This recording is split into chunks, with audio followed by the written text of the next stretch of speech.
काफी बढ़ गई है।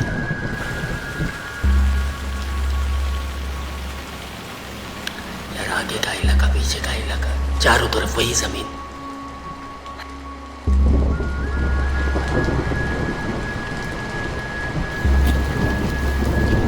बैल थक गए, मेरे गाड़ी वाहन भी तो थक गया है।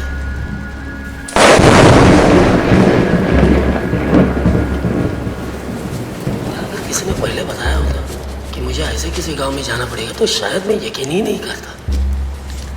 ऐसी बात नहीं है कि गांव नहीं देखे हैं मैंने जिंदगी में, अरे बहुत देखे हैं। पिछड़ी हुई बस्तियां देखी है, जंगल देखे, शहर देखे। अरे इस उम्र में तो ऐसे लगने लगा था कि सब कुछ देख चुका हूं।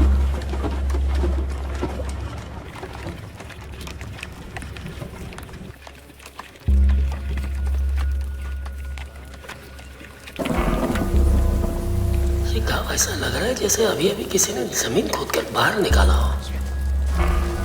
पिछले कई सदियों में इस जगह को किसी भी तरह की मॉडर्नाइजेशन की, किसी भी जमाने की छुअन तक नहीं लगी है। प्राचीन था, वही का वही रह गया है। एक गाड़ीवान बता रहा था कि 50 साल पहले यहाँ नदी पर एक पुल बना था और उसके बाद इस गांव का दुनिया से जो थोड़ा बहुत रिश्ता बचा था खत्म हो गया।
लोग तो बहुत ही अजीब।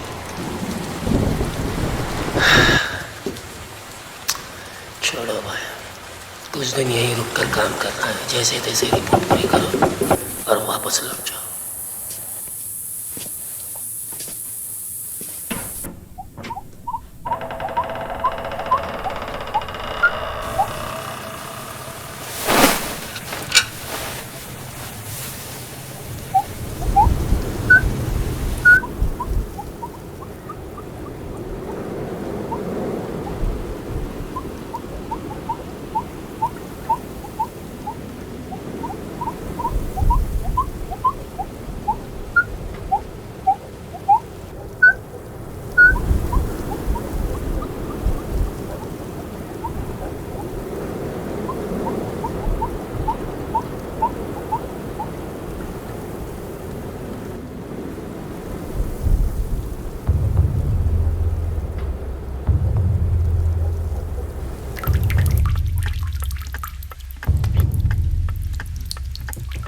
मेरी सोने जैसी कीमती चप्पली को ऐसे भी से नहीं थी। कोल्हापुर का राजा भी तो वहीं से अपने जूते बनवाता है।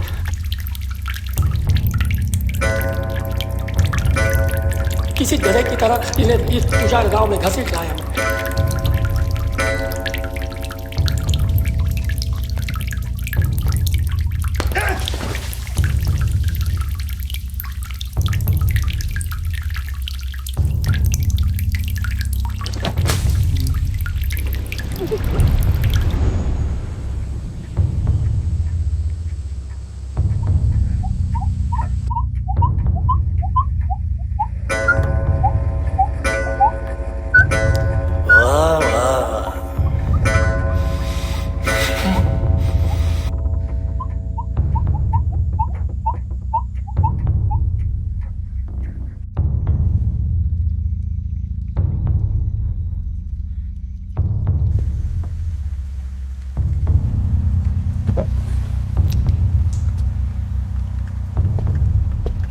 नियम, घर का नियम, ये क्या मूर्खता है। मैंने उसके साथ बहस नहीं की। वैसे भी यहाँ ज्यादा दिन नहीं रहना है। सत तो सत।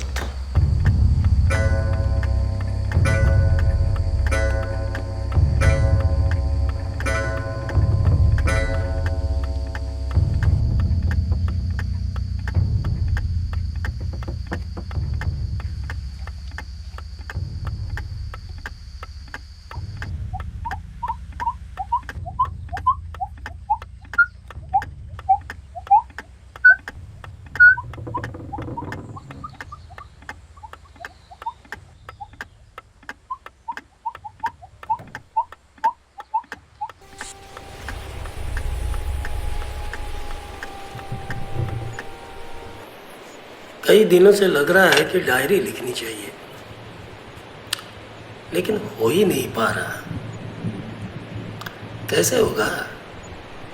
दिन खत्म हो जाता है, शरीर थक जाता है और शब्द अंदर ही रह जाते हैं। गांव के पास एक पहाड़ी है, पिछले महीने वहां बिजली गिरी थी। कुछ हिस्सा ढह गया और एक गुंबद बाहर आ गया। वो सिर्फ तराशा हुआ पत्थर है या किसी प्राचीन मंदिर का शिखर? खुदाई तो करनी चाहिए, लेकिन उससे पहले सर्वे जरूरी है, और उससे भी पहले कम से कम बेसिक जांच तो होनी ही चाहिए। ऐसी जगहों पर मेरे जैसे लोगों को सस्ते में भेज देते हैं। मैं डिपार्टमेंट का एक जरूर हूँ, कहीं भी रहता हूँ, कुछ भी खाता हूँ, कहीं भी सो जाता हूँ, जरूर जितना ही तो भत्ता मिलता है। सरकारी नौकरी करते हुए 30 साल हो गए, तब जाके आज इस महान पद तक पहुंचा हूं।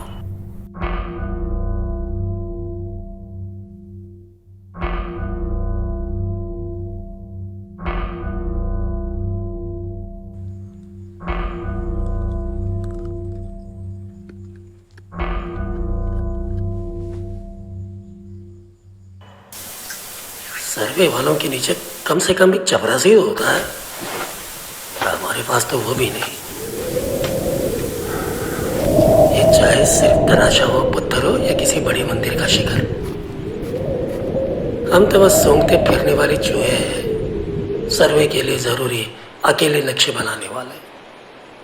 सुबह दोपहर शाम पूरा दिन साइट पर ही निकल जाता है। इधर थोड़ा खोदो, उधर कहीं और थोड़ा खोदो, मंदिर में जाकर देखो, जाले साफ करो, फोटो खींचो। ये सब करते करते दिन कैसे बीत जाता है पता ही नहीं चलता। इस तीसरे दर्जे की सरकारी नौकरी ने मुझसे क्या क्या नहीं करवाया। अब तो हद हो गई भाई, इस विधवा के घर में रहना पड़ रहा है। ये बात और है कि मैं भला आदमी हूँ, सभ्य पुरुष हूँ, इसीलिए सब ठीक है। पर बताओ, कोई दूसरा तीसरा मर्द होता तो न जाने क्या अनर्थ हो जाता, भगवान जाने। मैं तो पराई स्त्री को सदा बहन के समान समझ कर ही रहता हूँ, उसकी आंखों से आंखें भी नहीं मिलाता। क्या बताओ भाई, ऊपर से उसका खाना इतना घटिया, इतना बेस्वाद कि पूछो मत। अरे निवाला गले के नीचे उतरता ही नहीं। एक बात कहूं, ये औरत भी कुछ अजीब है, सच कह रहा हूं। अरे कभी कभी गलती से हंस देती है तो बिल्कुल बंदरिया जैसी लगती है।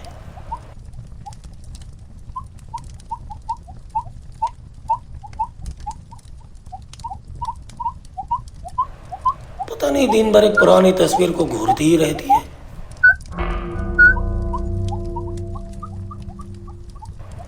मुझे तो कई दिनों तक समझ ही नहीं आया कि वो उसी का फोटो है।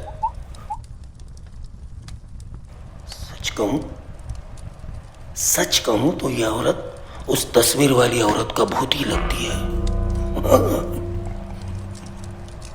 वैसे भी रात के भूत देखने का समय किसे है भाई। मैं तो 7 बजे से पहले घर आता हूं, 8 बजे तक सो जाता हूं। आधी रात को इस गांव में खाक कुछ देखने मिलेगा? रामकृष्ण हरे।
अजीब बात यह है कि गांव वैसे ठीक ठाक सा है, लेकिन ऐसा भी नहीं कि बहुत समृद्ध हो।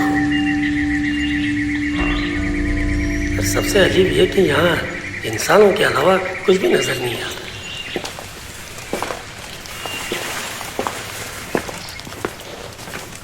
मेरा मतलब है, ना कुत्ते, ना मवेशी, ना सुअर, ना कहीं बंदी छोटी गाय।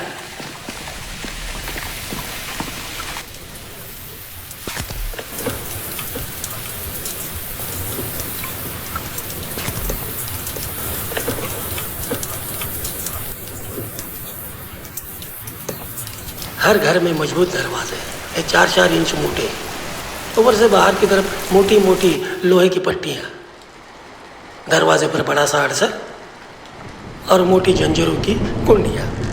अरे ठीक है, ये वाड़े पुराने होंगे, लेकिन आज के ज़माने में इतनी कुंडियां अड़सर कौन लगाता है? अब खिड़की को अंदर से ताला लगाकर कौन बंद रखता है? पूरा माहौल ही अजीब है। और सबसे हैरानी के बाद नीचे के मंजिलों में खिड़कियाँ ही नहीं है। ऊपर की मंजिलों में जो खिड़कियाँ हैं वो इतनी छोटी है कि बस जैसे तैसे थोड़ी सी रोशनी अंदर आए। पहली नज़र में तो ये भी समझ नहीं आता कि वो खिड़की है। पुराने ज़माने की कोई अलमारी लगती है, और जब वो खुलती है तब पता चलता है, अरे ये तो खिड़की है। आज खाना खाते खाते मैंने सच में सावित्री बाई से पूछ लिया। वैसे वो ज़्यादा बोलती नहीं है, लेकिन जब मैंने ये सवाल पूछा तो उन्होंने मुझे बड़ी अजीब नजर से देखा। मुझे लगा अब बोलेगी, अब बोलेगी, अब बोलेगी। मूर्ख है क्या ये? हे राम, इस गांव में करम जले कंदील भी फटते हैं क्या?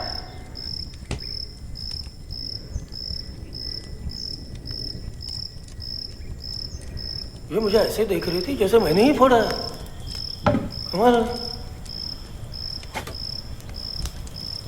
वो ऐसे शांत रही जैसे उसे आदत हो।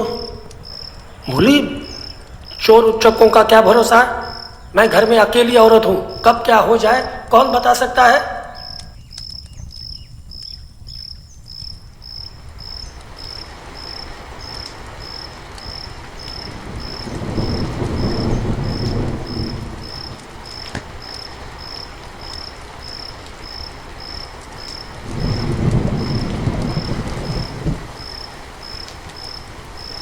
ठीक है, ये बात मान भी ली, लेकिन बाकी घरों में तो सिर्फ अकेली औरतें नहीं रहती, वहाँ मर्द भी रहते हैं। तो फिर उनके वार्डों के दरवाजे रात को ऐसे बंद क्यों रहते हैं? खिड़कियाँ क्यों बंद रहती हैं?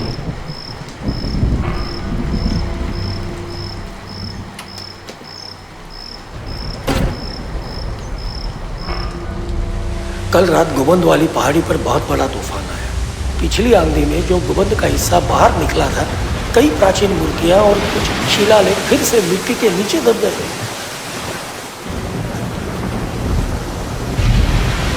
सूची बनाना तो दूर रहा, उनकी तस्वीर तक नहीं ले पाया। मेरा बहुत बड़ा नुकसान हो गया। ऐसे ही चलता रहा तो पूरा गुबंद दोबारा मिट्टी में गायब होने में ज़्यादा समय नहीं लगेगा, और खाली हाथ वापस लौटा तो इस बार डिपार्टमेंट का चपरासी भी मुझ पर हंसेगा। नहीं, अब तो काम समय पर खत्म करना ही होगा।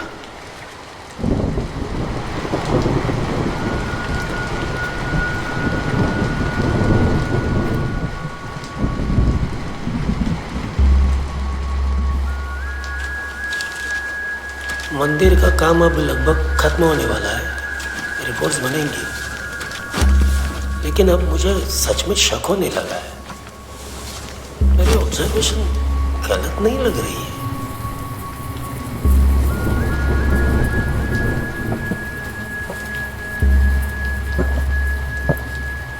इस पहाड़ी की मिट्टी भी प्राकृतिक नहीं है।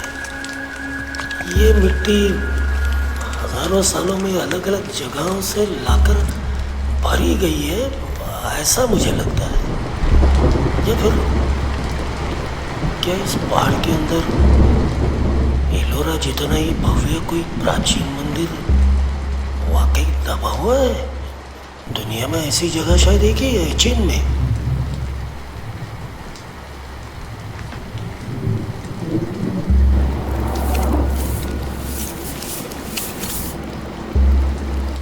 राष्ट्रकूट, मौर्य, गुप्त,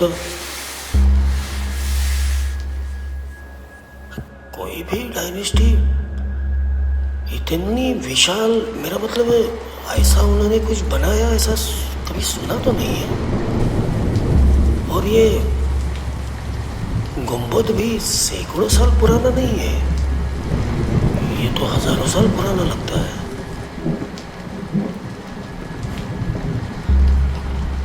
लेकिन मैं इतना मूर्ख नहीं हूँ कि ये सारे निदेशक डिपार्टमेंट को बताने लगूं।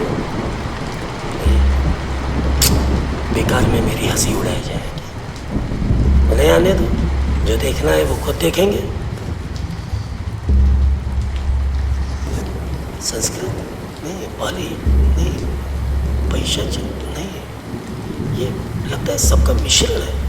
ये भगवान जाने क्या है। मेरा काम तो लगभग हो चुका है, 1-2 दिन में मुझे लौटने की तैयारी ही करनी चाहिए।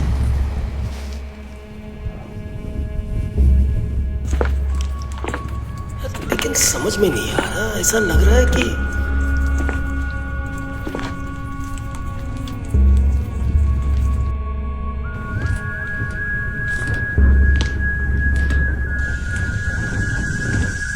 मैंने 2-4 लोगों से वही सवाल पूछे जो सावित्री बाई से पूछे थे।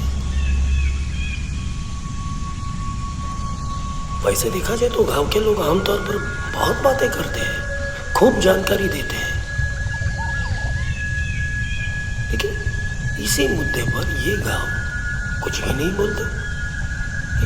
कम से कम कोई छोटी कहानी ही सुना देते, वो भी नहीं। मेरा मतलब है ना चोरी की कोई कहानी, ना पिशाच की, ना किसी के चक्कर की, किसी के बारे में कोई गॉसिपिंग तक नहीं। ये समझ में नहीं आता कि गांव ऐसे कैसे हो सकता है। और अगर इतने सारे लोग डर रहे हैं तो क्या सबके सब डरपोक है? नहीं, कुछ तो देखना पड़ेगा।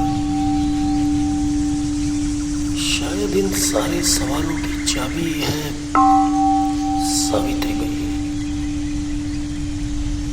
उन पर नजर रखनी होगी।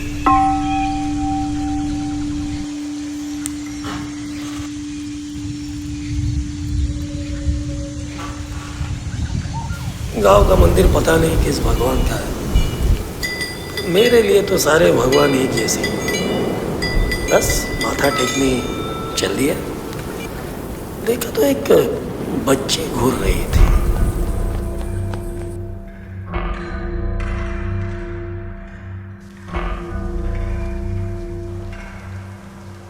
अंदर आकर देखा तो सावित्री बाई। मंदिर में विधवाओं को प्रवेश है? अच्छा नहीं लगा।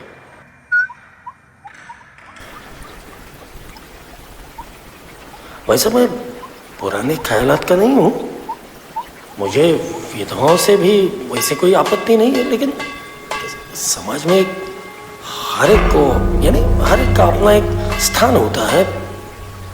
चलो जो भी है, मैंने हाथ जोड़ लिए, शांति से प्रभु का स्मरण कर।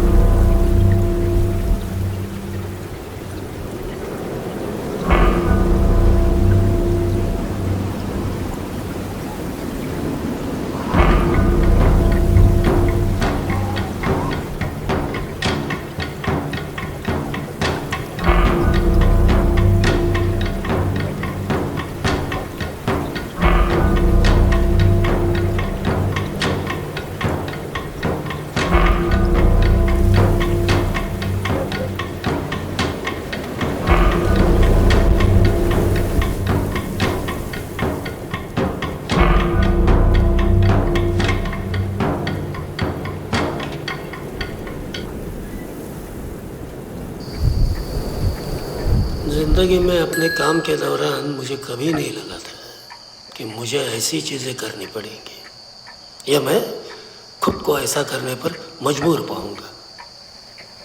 और उनमें से एक है, हे भगवान, किसी औरत पर नजर रखना।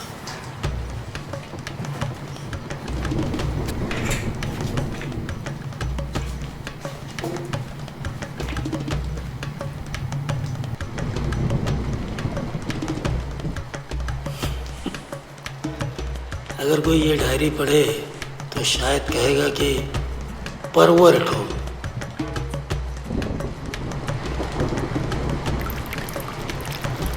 चोरी छुपे स्नान घर से आने वाली आवाजें सुन रहा था।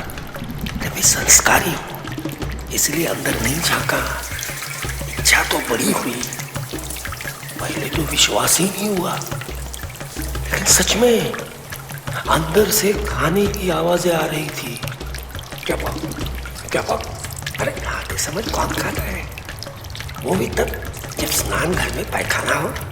जी, और आवाजें भी ऐसी जैसे खाने वाले को तकलीफ हो रही हो। कुछ तो कांड चल रहा है यहाँ।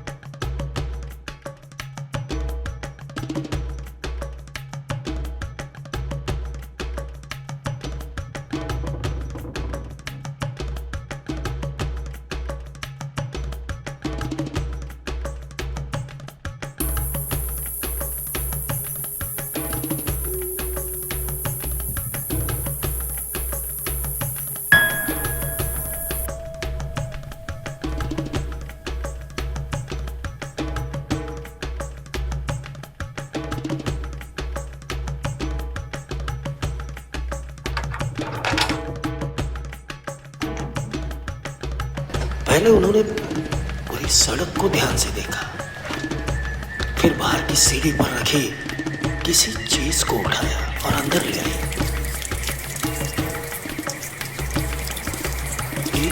बिना मैल की थाली, पुरानी, रंग उड़ा हुआ।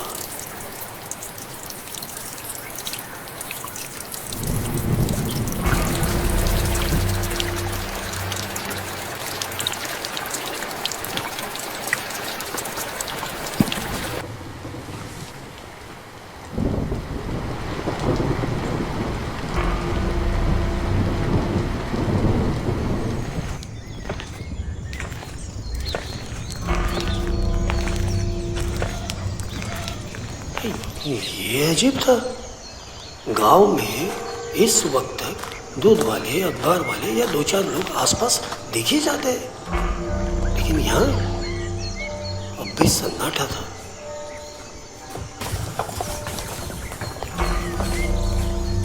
सड़क के दोनों तरफ घर थे और हर घर के दरवाजे बंद, और हर दरवाजे के सामने एक थाली रखी हुई थी।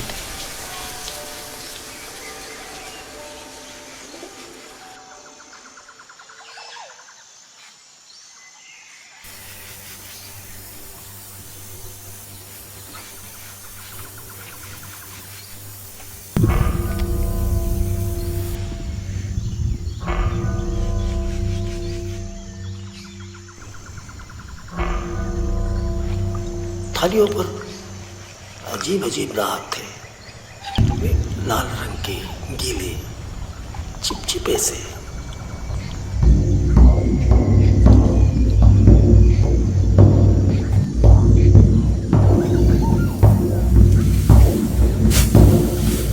कुछ तो चल रहा है।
आज सुबह सुबह साइट पर गया था और वहां पहुंचते ही सबसे पहले किससे सामना हुआ? एक बिल्कुल हड्डियों में सिमटा हुआ कुत्ता। बहुत भूखा लग रहा था। पहले मैंने ध्यान नहीं दिया, लेकिन फिर उसकी आंखों में जो बेबसी थी वो देखी नहीं गई, तो उसे 2 बिस्किट दे दी। दोनों बिस्किट उसने एक ही सांस में खा लिए। थोड़ा पानी कटोरे में दिया, वो भी पी गया। फिर अपने डिब्बे में से थोड़ा सा खाना भी दे दिया। अजीब बात यह है, मैं पहले भी नोट कर चुका हूँ कि इस गांव में कहीं भी कोई जानवर दिखाई नहीं देता, लेकिन गांव के बाहर इस बेकार सी पहाड़ी के आर्कोलॉजिकल इलाके में मुझे ये कुत्ता दिखा। ऐसा लगा कि अगर ये कुत्ता बोल सकता तो हम दोनों काफ़ी देर तक बातें करते। वो पूरा दिन मेरे साथ ही रहा, लेकिन जब जाते वक्त मैंने एक बार पीछे मुड़कर देखा तो वो अचानक मेरे साथ चलने लगा। गांव की सीमा तक भी वो मेरा पीछा करता रहा। पता नहीं क्यों, लेकिन ऐसा लगा कि जब तक मैं यहाँ हूँ ये कुत्ता तो कम से कम मेरा साथी रहे।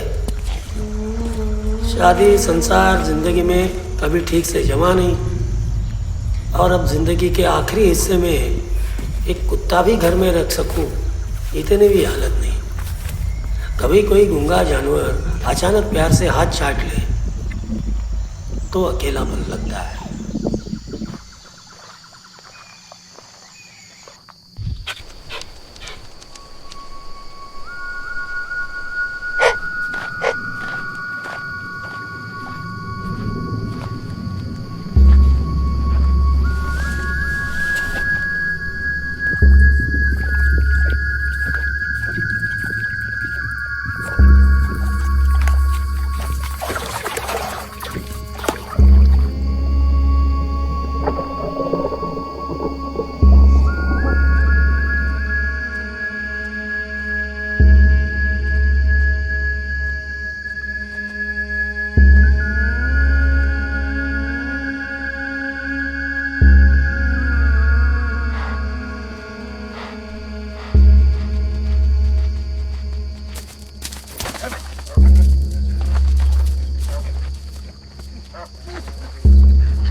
पहला सवाल उन्होंने यही पूछा, आप कुत्ते को यहाँ क्यों लाए? मैंने कहा बस एक रात की बात है, कल मैं खुद उसे बाहर छोड़ आऊंगा। वो बोली रात भर भौंकेगा, चिल्लाएगा? नामुमकिन है, आप अकेले रहते हैं उतना ही काफी है।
सोच रहा था इस औरत को हृदय ही नहीं है। इसे गालियां देना यानी गालियों का अपमान है। तभी अचानक सड़क से कुत्ते की चीखने की आवाज आई। शायद किसी ने पत्थर मार दिया। पहले तो मैं चुप रही, लेकिन फिर आवाजें बढ़ने लगी। शायद और भी लोग उसे पत्थर मार रहे थे। सोचा जाकर उन्हें रोकूं, लेकिन फिर सोचा लोग क्या कहेंगे। हाँ भाई, कुत्ते से भले कितना भी प्रेम हो, इंसान पूरे गांव के सामने कुत्ते के लिए झगड़ा करते अच्छा थोड़ा ही ना दिखता है।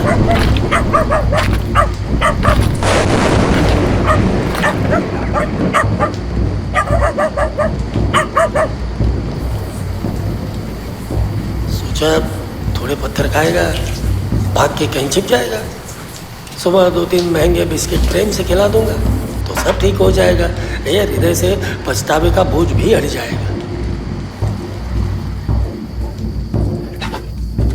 आखिर है तो रास्ते का कुत्ता, थोड़ी बहुत पत्थर खाने की आदत तो होनी ही चाहिए।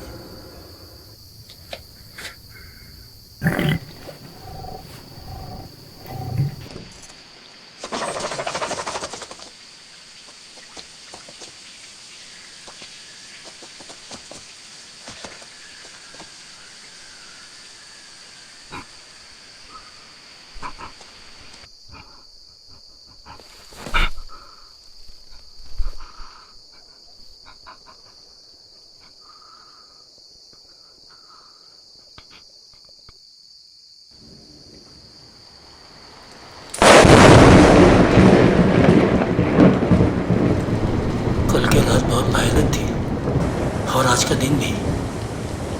अरे इस गांव में आखिर चल क्या रहा है?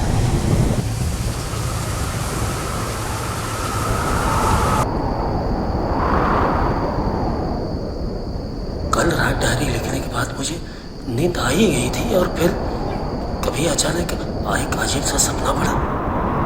सपने में वो कुत्ता कांपता हुआ सामने देख रहा था।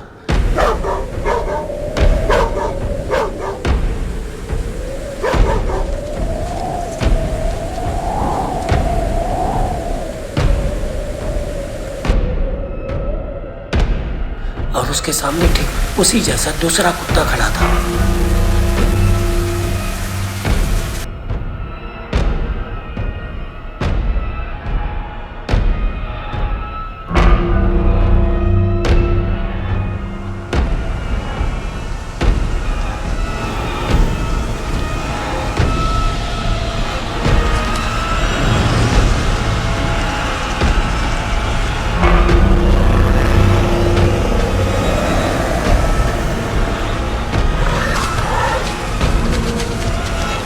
एक नहीं अनेक, वो गिर चुका था।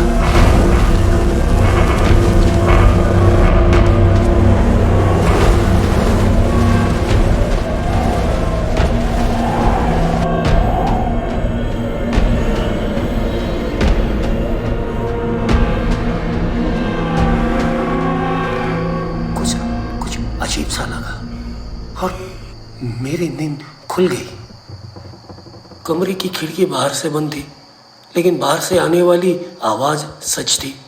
वो फिर से आई, बार बार, और वो कुत्ते की ही आवाज थी, भौंकने की नहीं। वो चीखने की आवाज थी, रोने की आवाज थी। फिर लगा जैसे उसके पीछे कोई दौड़ रहा है। इस वक्त जब रात में कोई बाहर नहीं होता, तो कौन, लेकिन कोई था, और कुत्ता जान बचाकर भाग रहा था। जानलेवा डर। और जो उसके पीछे थे वो कोई एक जानवर नहीं था, वो कई थे। लेकिन कई को कुत्ते या लोमड़ियां, कुछ भी समझ में नहीं आ रहा था। दरवाजा खोलकर बाहर जाना भी नामुमकिन था, कुंडी ताले की वजह से।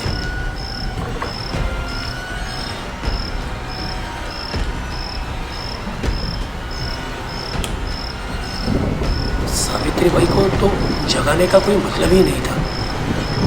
आवाजें लगातार आती रही, और ऐसी आवाजें मैंने कहीं भी कभी नहीं सुनी थी।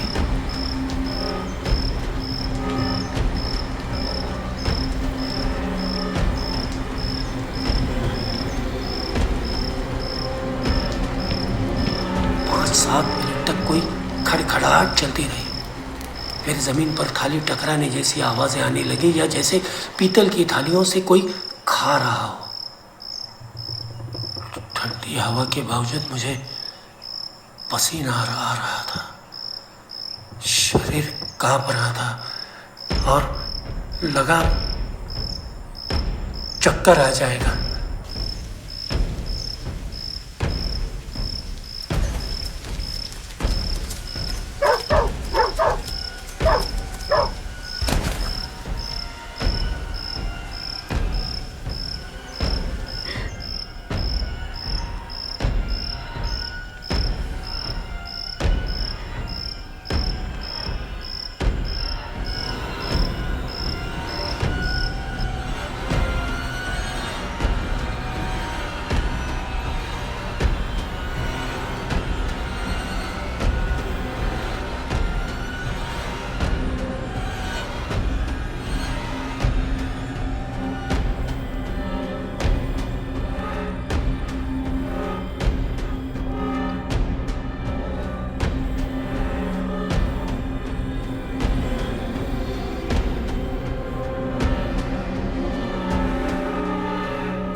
सावित्री बाई से कुछ पूछने का मन हुआ, लेकिन समझ गया वो जवाब नहीं देगी।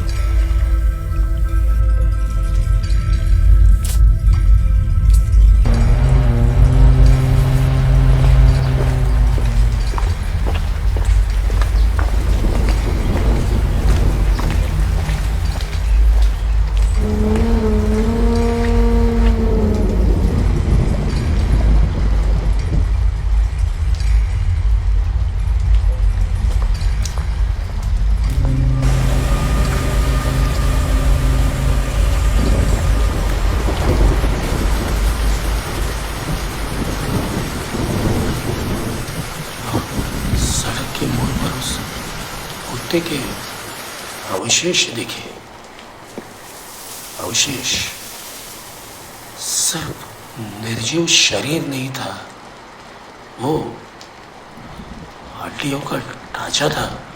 हड्डियां भी टूटी हुई। कल तक पूंछ हिलाने वाला बेबस काला कुत्ता, और आज उसकी सफेद चमकती हड्डियां। एक रात में इतना सब बदल जाता है।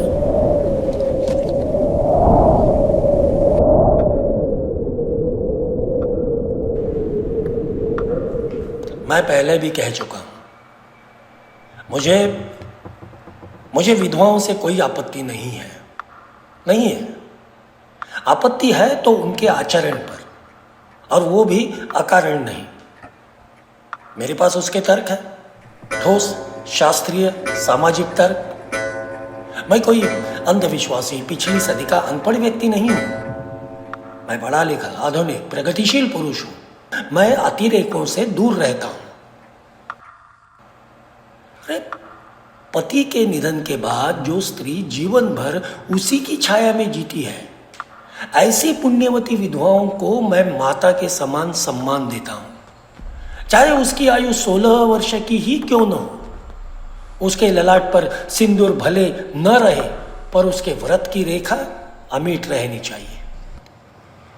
मेरे हृदय की गहराइयों से मुझे यह विश्वास है कि सती की प्रथा जितनी घोर भूल थी, विधवा विवाह भी उतनी ही घातक भूल है। दोनों अतिरेक है। सभ्य समाज को स्वर्ण मध्य में रहना चाहिए, ना अग्नि में धकेलना और न ही पुनर्विवाह के नाम पर पतन को वैध करना। पतिव्रता धर्म स्त्री का सर्वोच्च धर्म है। अरे, विवाह केवल एक सामाजिक अनुबंध नहीं है, वो तो 7 जन्मों का बंधन है। यदि विधवा पुनर्विवाह करती है तो वो अपने पहले पति की स्मृति का, उसके अस्तित्व का, उसके नाम का विश्वासघात करती है। और सबसे भयावह, पुनर्विवाह स्त्री की लैंगिक इच्छाओं को वैधता देता है। बहुत गंभीर है ये। इच्छा को धर्म का रूप देना, यही तो संस्कृति का अधःपतन है। आज इच्छा को अधिकार कहोगे और कल अधिकार को उच्छृंखलता। आदर्श स्त्री वो है जो पति के बिना जी नहीं सकती। यदि वो जीवित भी रहे तो उसे सामाजिक मृत्यु स्वीकार करनी चाहिए, जैसे मेरे लिए सावित्री बाई की सामाजिक मृत्यु हो चुकी है। और यदि किसी से मुझे अधिक घृणा है तो वो है वो पुरुष जो विधवा से विवाह करता है। वो वासना से प्रेरित है। वो अपने ही विनाश का मार्ग चुन रहा है। वो धर्म विरोधी है, पश्चिमी विचारों का दास है। आज वो करेगा, कल और करेंगे, और देखते ही देखते शील, मर्यादा, कुल सब धूल में मिल जाएगा। ऐसा पुरुष नहीं, शिखंडी बनने लायक है।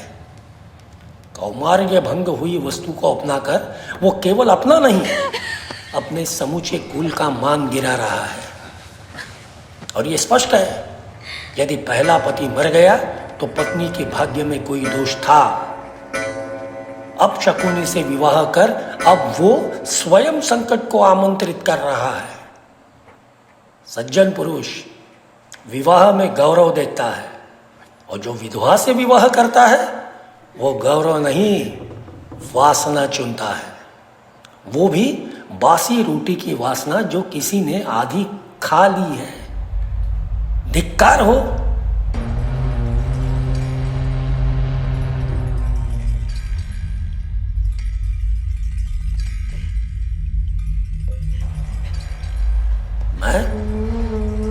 मैं जीवन भर ब्रह्मचारी रह सकता हूं, एकांत, तप, मौन सब स्वीकार है मुझे, पर विधवा से विवाह इतना कभी नहीं गिरूंगा। जो नहीं हो सकता वो नहीं हो सकता। कल सुबह इस गांव से निकलने से पहले आज एक अंतिम कार्य पूरा करना है। मैं अपना कोई भी काम कभी भी अधूरा नहीं छोड़ता। आज मैं उस गुबंद का रहस्य जानकर रहूंगा। क्या है वो? उसकी पूरी कुंडली निकालूंगा मैं, नहीं छोड़ूंगा मैं। उसकी तो पूरी कुंडली में निकालूंगा, पूरी कुंडली निकालूंगा मैं।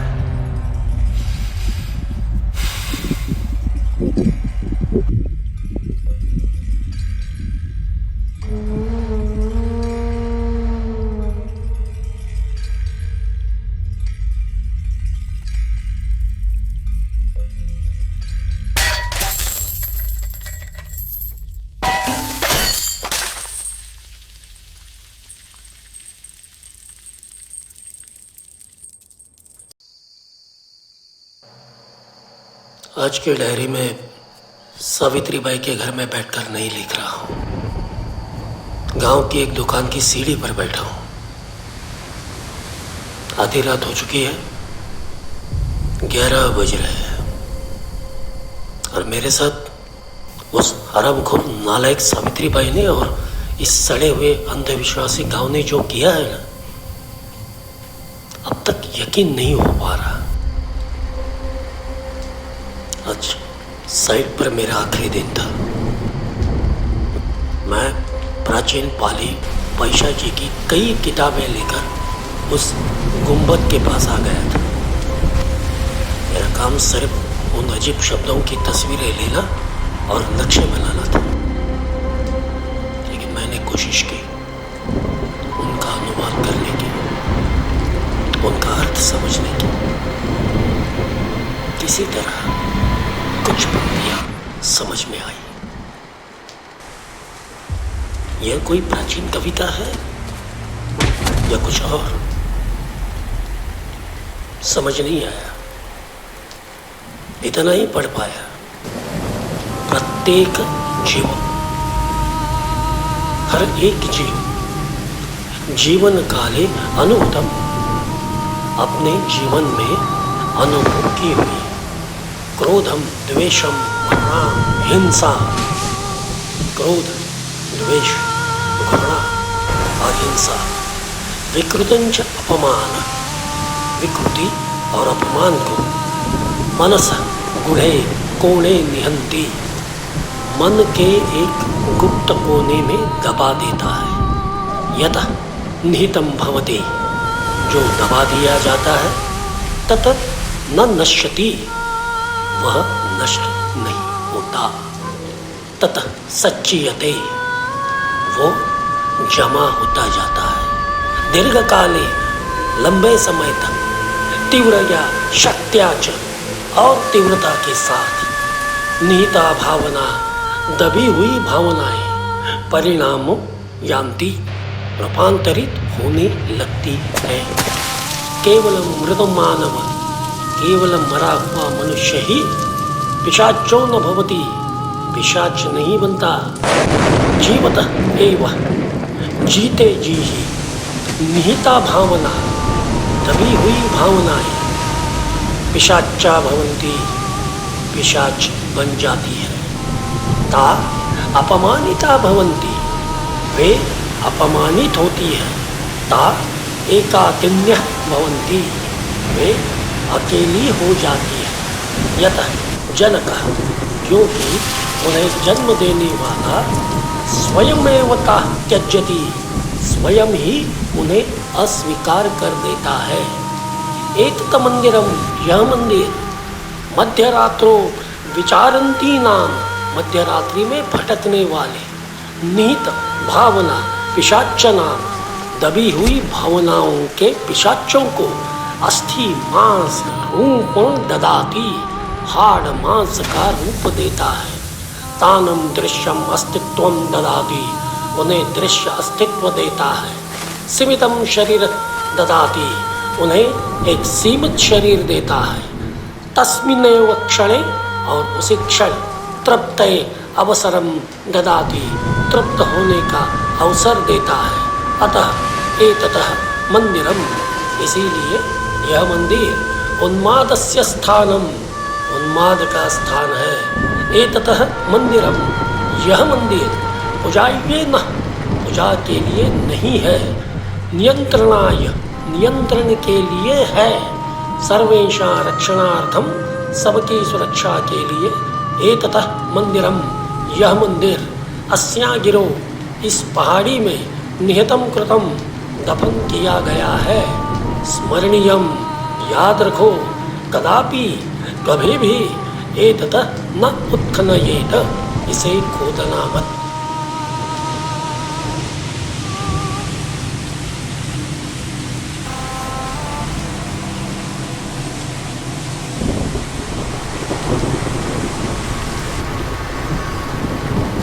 मुझे नहीं पता इसका मतलब क्या है, लेकिन अनुवाद करते करते कब दिन ढल गया पता ही नहीं चला।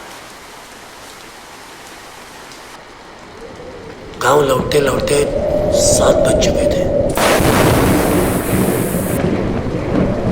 सारे दरवाजे लगभग बंद हो रहे थे। मेरे पहुंचते पहुंचते आखिरी दरवाजा बंद हुआ।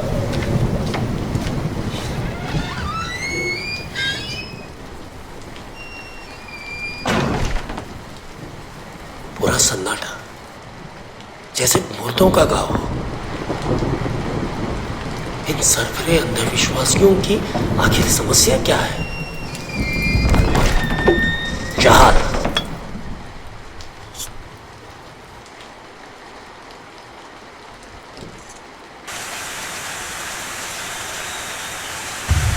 तब पहली बार देखा।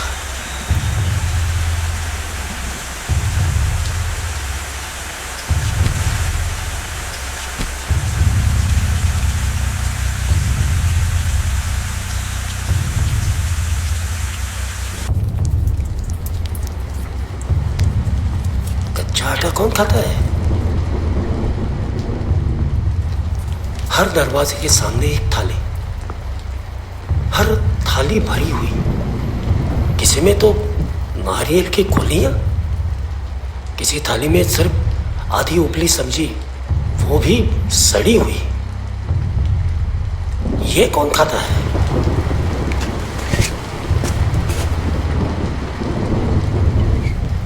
थालियों को देखते देखते समय का होश ही नहीं रहा।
जब घर की ओर लौटा तो रात काफी हो चुकी थी।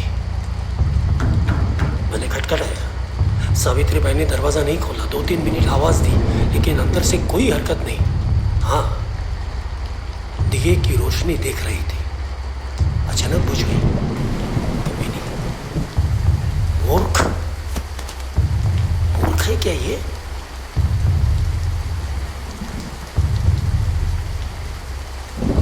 रात भर अकेला रहूंगा बाहर। आधा घंटा बाहर खड़ा था, धीरे धीरे आवाजें चिल्लाने में बदली, कुंडी का खटखटाना लातों में बदल गया, चिल्लाना गालियों में, पर दरवाजा नहीं खुला। और आसपास अजीबोगरीब बढ़ता हुआ सन्नाटा, और भी घरों को आवाज दी, लेकिन एक भी दरवाजा नहीं खुला।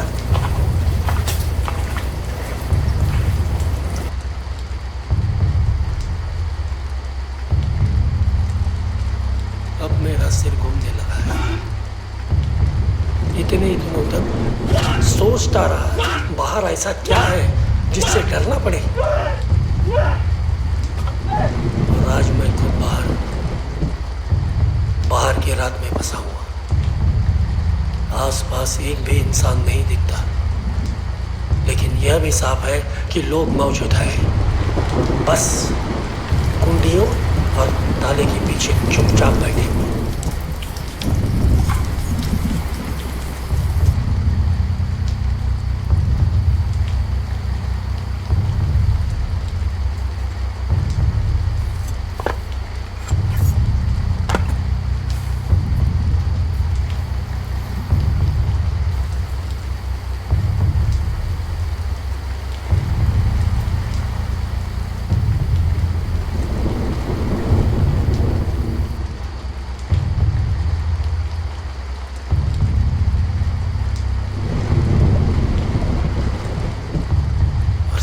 तो मुझे उन्हीं चुप बैठे लोगों से सबसे ज्यादा डर लग रहा है। अब पूरी शांति है, मैं यहीं बैठा हूं, काफी समय हो गया, कुछ भी नहीं हुआ। अपने ही डर पर मुझे शर्म आ रही है। यह रात काटनी है, यह रात काटनी ही होगी।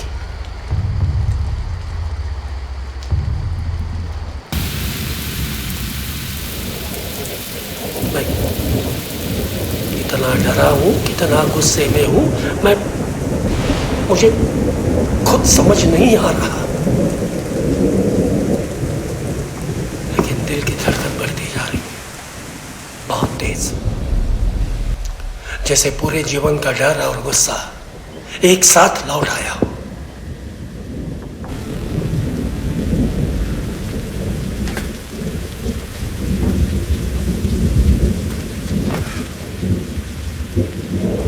हजारों दरवाजे जिंदगी भर मेरे सामने ऐसे ही बंद होते रहे हैं, बिल्कुल ऐसे ही, और मैं अकेला।